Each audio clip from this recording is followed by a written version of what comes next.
146. Сейчас идет. Ага.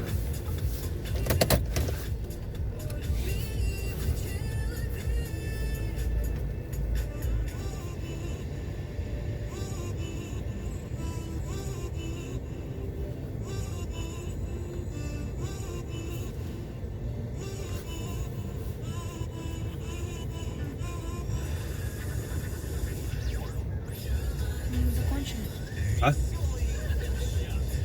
Каждый час на Юмор ФМ у нас с вами веселый чат. Вы присылаете шутки и приколы в WhatsApp, а мы самые смешные озвучиваем в эфире. Сейчас мама Вот, например, Ага. Светлана Никитина из Москвы Мам! шутит. Не так страшен Бах. А, туда, давайте поедем поближе.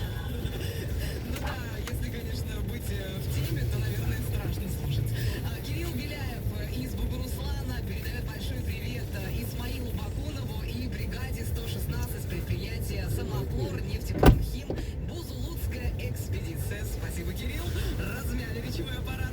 Анастасия Лузанюк из Могилева вот шутит. Очень большой лоб позволил волейболистке Да, Марине Топот стоять у